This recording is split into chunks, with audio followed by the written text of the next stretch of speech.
What's up guys, Jeff Cavaliere, AthleanX의.com. So today I'm going to show you how to fix that ugly forward head posture quickly, all right? All you have to do is this.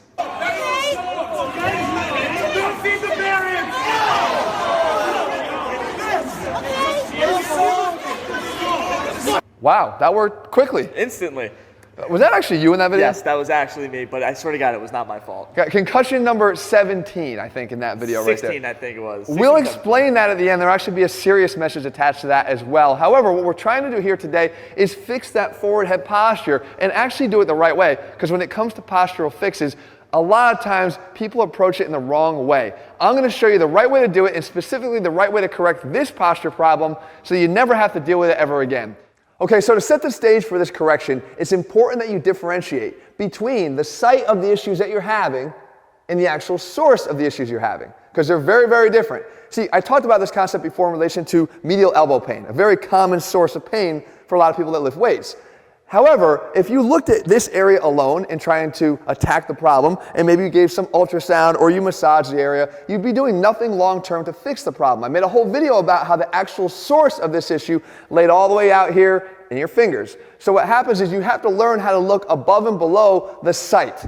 And when it comes to the neck itself, we really can't go looking too far further up overhead because there's nothing there. So we have to look below. And it's actually very easy to see that because we know that the spine here is one interconnected unit. We know that if we did something to the spine below, it's going to have repercussions and compensations above. And all you have to do is look at that example right here. If I were to take a spine and put it into thoracic flexion here, like this, which we see all too often, we know that what's actually happening is not necessarily an issue with the neck, but a compensation of the neck to go back into this direction. Why? Because we know that we want to keep our eyes aligned to be able to see what's happening in front of us. So if I were to round myself down, my head's looking down, but I have to make that adjustment in the neck to be able to compensate. Likewise, I could go even further down the spine, down here into the lumbar spine, and I could take myself into posterior tilt. And as I do that, it actually takes that thoracic area again into excessive flexion.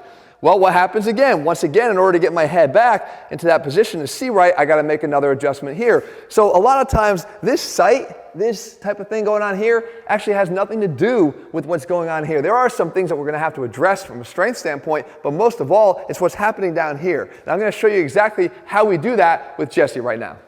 Okay, so we go from that skeleton to a skeleton with a little bit of meat on him. And we're going to make the same correction. I want you guys, though, to do this with me, okay? Because you're going to feel and see this right away. Everything I just showed you. If we're here, we know this is one connected element, and this is a compensation. So if I say just sit up straight, try to sit up right now in your chair straight. Immediately, as soon as I do that, I still have this rounded shoulder thing going on. We still have this thoracic rounding, but it got less. It got less severe because we fixed the spine from below. Next, what I have to do is I say, Jesse, stick your chest out as far as you possibly can. By doing that, look what happens to the head. All of a sudden, the head and the neck are in proper position. Why? They no longer have to compensate and adjust to the positioning here of the rounded thoracic spine or the posterior pelvic tilt. As a matter of fact, you don't really ever see people who still have this corrected and then have that head that protrudes that far out. That's happening only in conjunction with these other things going on. So if we can fix these things, we're going to be well on our way to getting rid of this for good. The good news is I'm going to show you exactly what to do for that now, and we're going to be able to do that with a bench just like this, or even the side of a couch, if you're doing this at home, to get going on it right away. All right, guys, so there's a two-part fix to this problem. It starts right here, and you're going to be able to do this, like I said, on that bench or even the arm of a couch if you want to do this at home. And it's going to hit all the areas at once that we already talked about over there.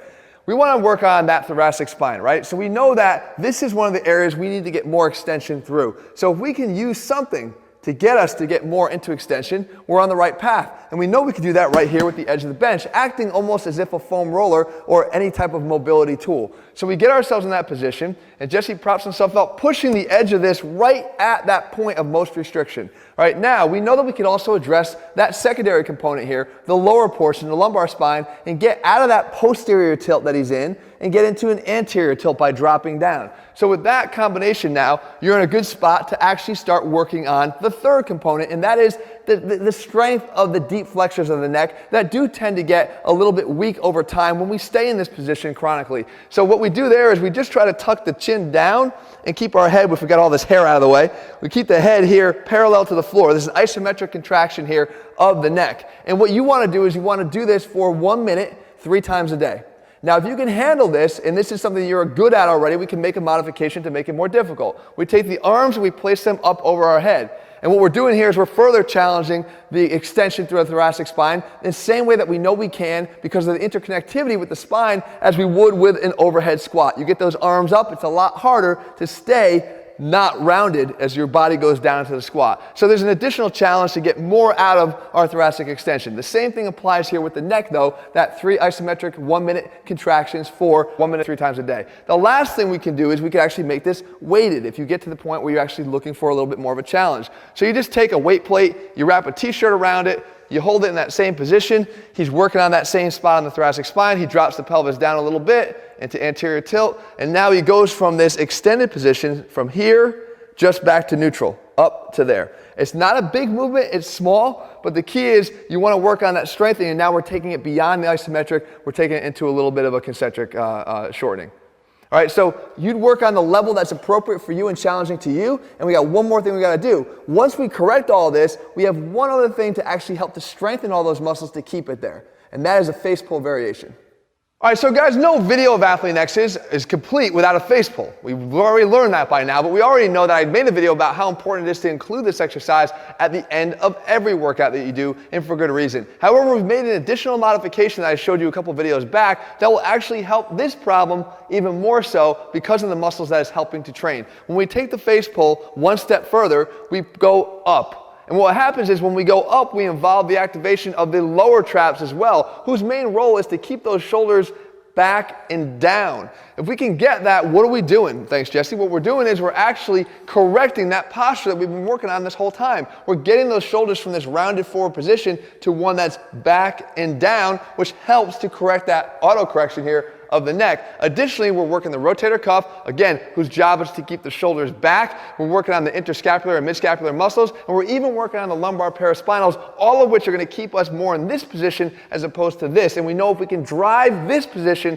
that head is going to naturally adapt to it. So make sure you don't forget to do your face pulls with this additional modification at the end of every workout. Just a couple sets is all I need.